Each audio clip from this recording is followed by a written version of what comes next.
Welcome to the Get Real Podcast, your high-octane boost of in the trenches, tell it like it is reality therapy for personal, business, and real estate investing success.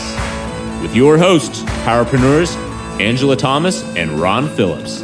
It's time to get real. Hi, and welcome to the Get Real Podcast. This is Angela Thomas, and I'm here with Ron Phillips. Hey, Ron. Yeah. Here we are.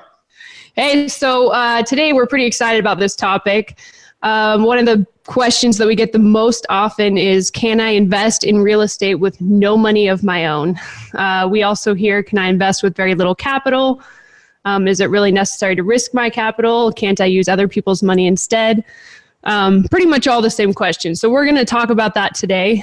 And should be pretty fun. Well, I'm excited. Let's just say no out of the gate. Just get it over with. No, you absolutely can't do that. We'll talk about getting real. Jeez, come on. No, that's not true. Don't push. Okay. Don't push stop. Don't push stop. That's not true. I guess it depends on what you want to do, right, Angela? So I mean, no, we know people do invest with no money of their own. It just depends if that's what you're going for, right?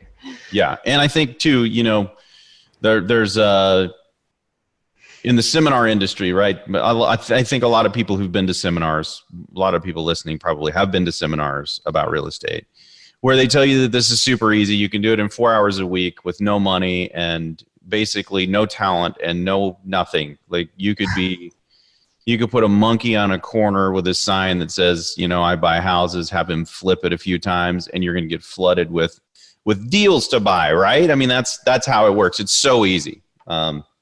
So easy, but you got to buy the course to learn how. So that is not true. It is not easy. And there are some things that you need to make that happen. People say you could do it with no money.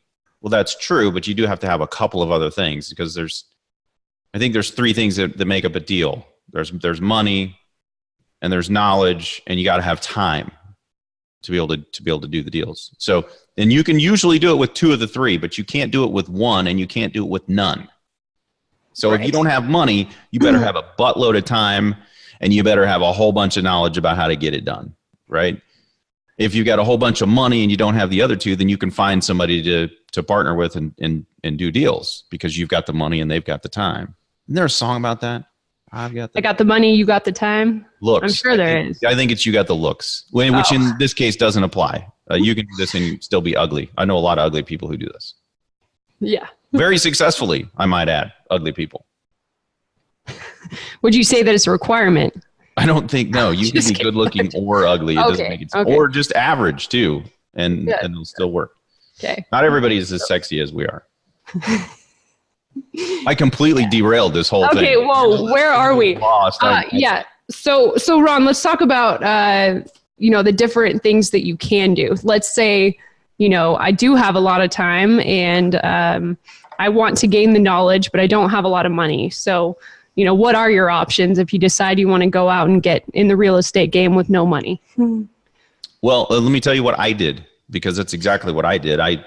I was making pretty good money in sales. I was director of sales for a company, and then I got laid off, and all of my money just kind of stopped overnight, and I had a whole bunch of debt like most people in America, and so all of my payments didn't stop, but all my income stopped. But I had been interested in real estate, right? I was looking at real estate, and I've been to a seminar where they taught me how to do this, and the seminar told me, the guy pitching the seminar told me that they would fund the deals if I found the deals and did all the work. Which sounded like a good deal to me because I had no money and I had what? I had all the time in the world. I had all the time in the world, right? Right. So all I needed to do was go down to his seminar. I needed to get trained up on how to do it, because then I would have two of the three. And if I combined with him who had the money, I have three of the items that you need to be able to do real estate deals. Bam, done. Right. So Sounds I good. went down, took his training, got out, found my first deal. And kind of a cute little house, ugly paint color, but cute little house. And it just hadn't sold. Lady needed out of it. She was going to lose it. And she had pretty good equity in it in addition, but it wouldn't sell. And the reason it wouldn't sell is because it had this stain on the ceiling as you walked in. So she had replaced the roof, but she forgot she ran out of money and hadn't fixed the ceiling inside of there. So it still looked like there was a leak. And it was right when you come in the house. Come in the front door, bam. Entryway stain. Yeah. Really bad. That's what really you want. bad for trying to sell a house. And so I thought, okay, here's opportunity. We've got equity. And I negotiated a deal. Caveat, let's do a side note here really quick. One of the things that is not taught at most seminars, which is critically important in my opinion, and very much overlooked, is the ability to sell or negotiate, which is a skill I already possessed that they did not teach at the seminar.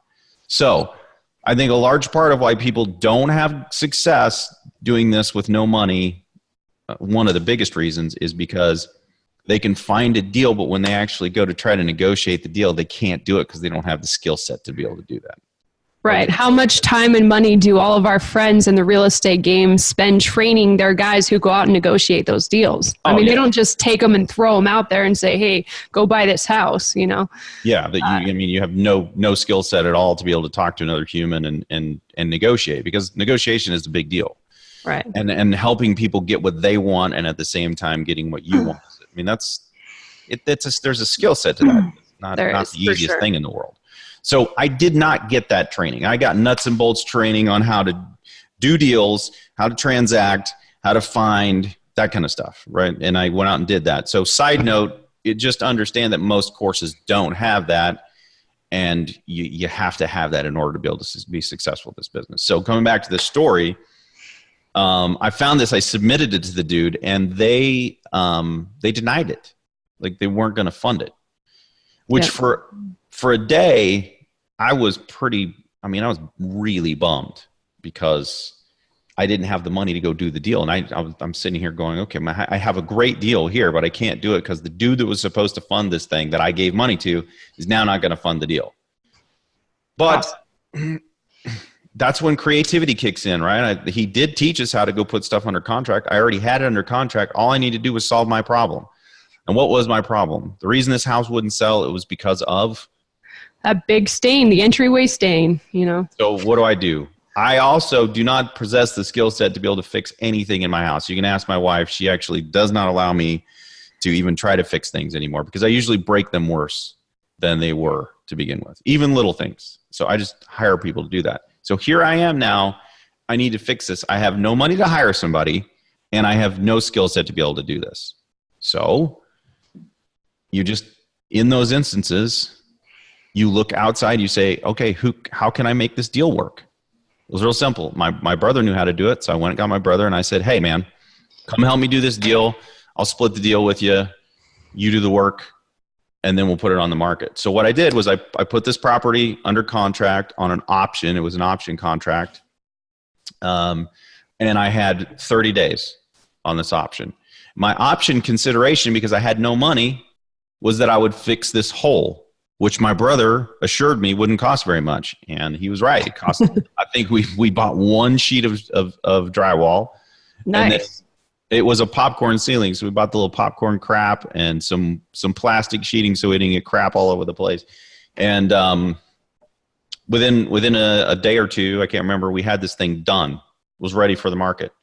We put it on the market and it sold immediately. First people that walked in the house. So it was a cute house except for the stain. Boom. And we made just under $20,000 in just under 30 days. So closed out. Awesome. The whole thing was, and I never looked back. John and I went into business together for the next several years, rehabbing houses and all that. So can you do it? Yes, absolutely. I did it. And I did it multiple different times in multiple different ways. That's just one of the ways. But you were majorly motivated to make that happen, because I don't think you talked about in your story, I mean, how badly you needed that money, right? I mean, you did a little bit. The bills kept coming in and your income wasn't. But I mean, I don't think everyone that goes through those courses has quite as much motivation as you did to figure out the way to make that happen, no matter what roadblocks came up. No, I mean, I put all of my chips, which were not very many, but I shoved all of them. I went all in. Yeah, and I mean, the course went on a credit card and I had no money. And so when I got out of the course and the dude denied me, you got to understand, I mean, I had already gone all in. I mean, I burnt my bridge, so to speak, burning the boats. You've heard the story, burn the boats because we're not going back. We either die in here or that's what I had done. I had burnt my boats.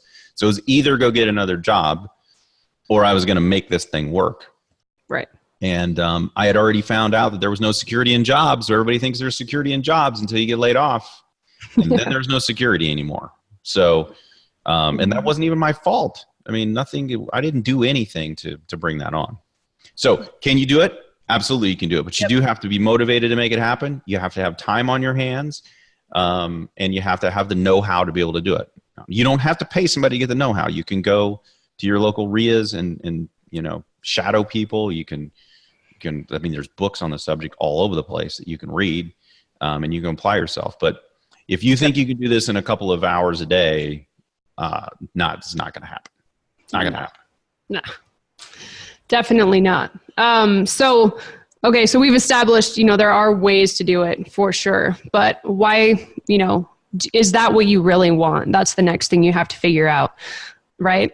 If you have the time and you don't have the money, maybe that is the right path for you. But a lot of us, especially working professionals out there, I mean, time is the one thing that you don't have more of, right? And I think some people don't have time and they don't have money because they're working and they're barely making ends meet because they've gotten themselves completely upside down in their lives financially, right? Right. I mean, we've known a few of those people. We have. Definitely. Throughout our time trying to help people financially. We've known a few of those people. Definitely. So, yeah. And that's a rough situation to be in. We can talk about that in just a minute. But real quick, I'd like to define investing again. Because, if you are one of the people that, has money and knowledge and not time, then that's, the wholesaling and finding deals is probably not the right avenue for you. So I just wanted to remind everybody, we talked about it on a previous episode, but investing really means committing money or capital to an endeavor with the expectation of obtaining additional income or profit. So you notice the words money and capital are in there. If you're going out and finding deals like Ron did, and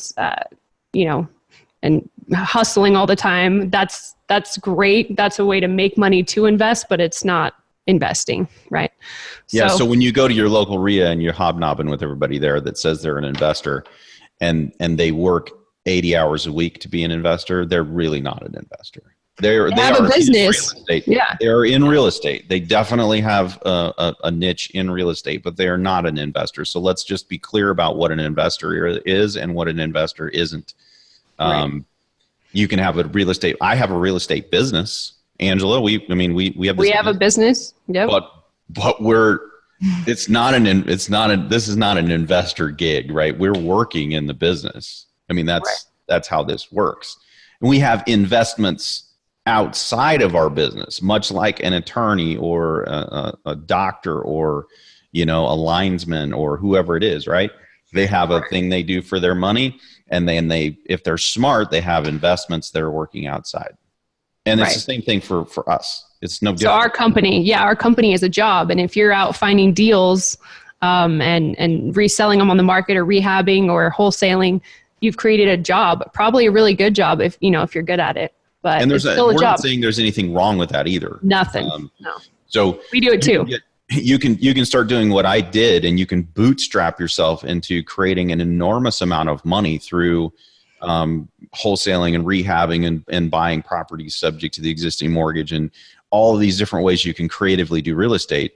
And you can do most of them without having your own capital, right? But that doesn't make you a real estate investor. No. I mean, if we're getting real, that's not the That's definition. what we do here, Ron. We're getting real. So yes, our investments outside of the company that pay you every month, no matter what, those are real investments. So, so if that is what you want to do, that is great. And you can do it. There are many ways. And like Ron said, there are tons of free resources out there to figure out how to do it. But if you are looking to invest, I'd like to talk about how you do that the right way.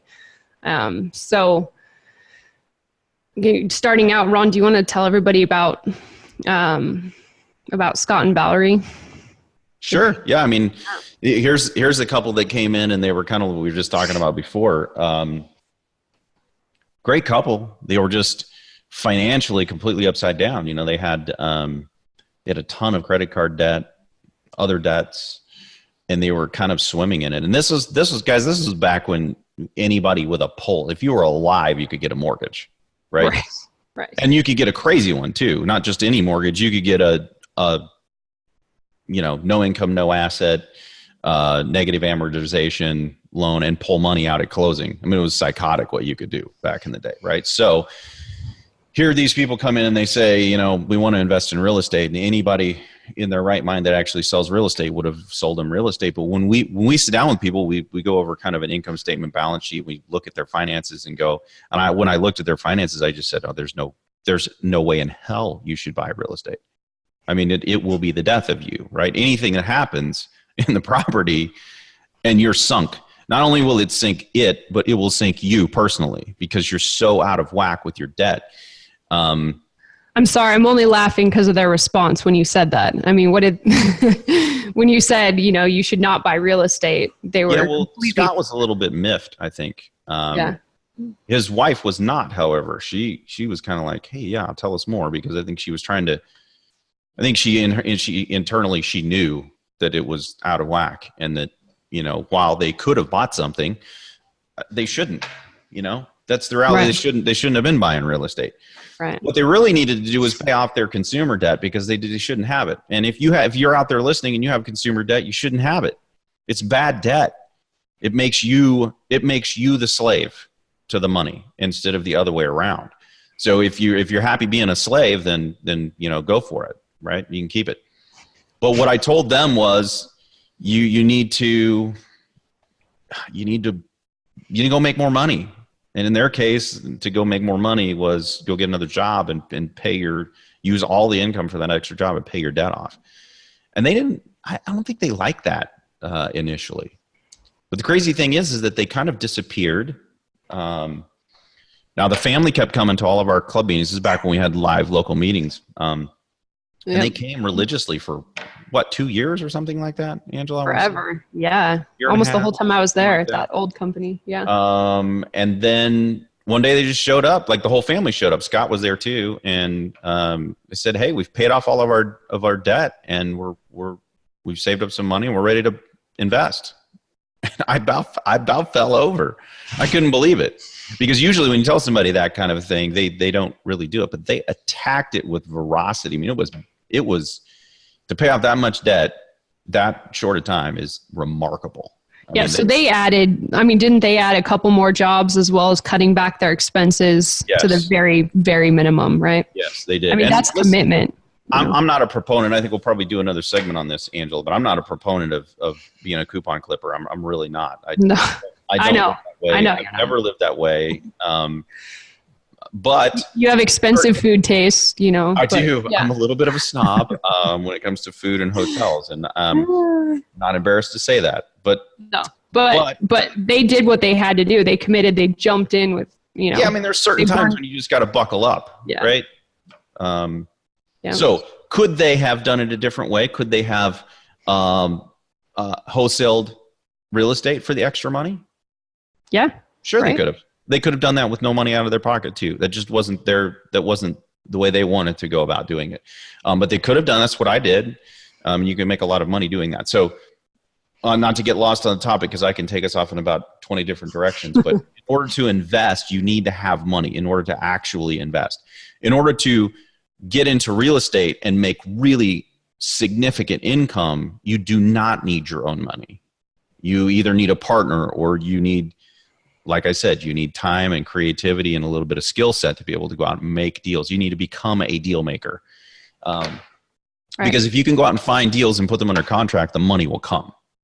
People say that all the time, and new people get all worked up about the money. Well, the money is the easy part. It's the deal that's the hard part, especially in today's market, right? The deals are the hard part. So if you can go out there and find the deals, man, the money's there. The money's all over the place right now. It's just waiting for deals. Yeah. Yeah, we see that everywhere right now. So yeah, crazy. The deal makers are making the rules right now. So and I think that's key. So if you're planning on getting into real estate, you need to understand that when the deals are prevalent, like they were between 2009 and 2012, well, the money makes the rules because deals are everywhere. Right. But when the market tightens up and deals are harder to find, deal makers make the rules because then there's more supply of money chasing fewer deals. Does that make sense? So right now it's deal maker time. If you're a deal maker, you can make a lot of money in today's market. Yep. And we are, so we like that. Absolutely. Okay. All right. Well, yeah, I think that's pretty much all we wanted to say on that topic. Yeah. So what do you do? Let's leave them with a little, what do you do, Angela? I would suggest go to your local RIA, find somebody who is wholesaling or doing what you want to do, and figure out how you can shadow those people. Usually in local RIAs, there are people who are willing to help, but they're only willing to help people who are willing to work. So you got to go out there and prove that you're worth spending any time with, because otherwise it's a waste of time, right? Right. But if you can bird dog for people who want deals, and by bird dog I mean you go out and chase down the deal, you find the deals, turn them over to people with money. There are people like that who love having multiple bird dogs out there looking for deals, where you can get $5,000 a pop or something like that on each one of those deals, and those add up, over time. Definitely. Before long, you're going to be doing a deal on your own, and you'll make the whole pop on the deal, right? So I encourage you to do that. There's groups, and in most metropolitan areas, there are several of these groups, right? Yeah. That you can go to. I'm out in Salt Lake, and there's a crazy amount of them on meetup.com. So, and I'm sure there are in all the other markets as well. Great place to start. And like Ron said, Meetup has them online too, right, Angela? You can do them online too. I think there's online meetup groups. Oh, really? Well, I actually didn't know that. So, but definitely local ones. There's a ton. So, and that's a great way to get started, following somebody who knows what they're doing, that needs a little help. So thanks for that, Ron. Awesome. So that's it for today. Check us out. If you have any questions about our topic today or suggestions for what you want to hear us discuss, go to getrealestatesuccess.com and subscribe to our podcast and give us any feedback you have there. And watch out for our next episode. We're going to be talking about secrets to obtain financial independence and discussing whether you're the servant or the master. Oh, man, that's going to get intense. Should be fun. Hey, yeah, and if you like this, leave a comment. And if you didn't like it, then don't. Yeah. Right. Yeah, don't give us the thumbs down. That's just mean. Come on. Yeah, that's ugly. So don't do that. But if you like it, go ahead and leave a comment. And then share it with all your friends, too, on Facebook and everything. We appreciate the help. Okay. Well, thanks, Ron. Thanks, guys. Yep. This has been the Get Real Podcast. To subscribe and for more information, including a list of all episodes, go to getrealestatesuccess.com.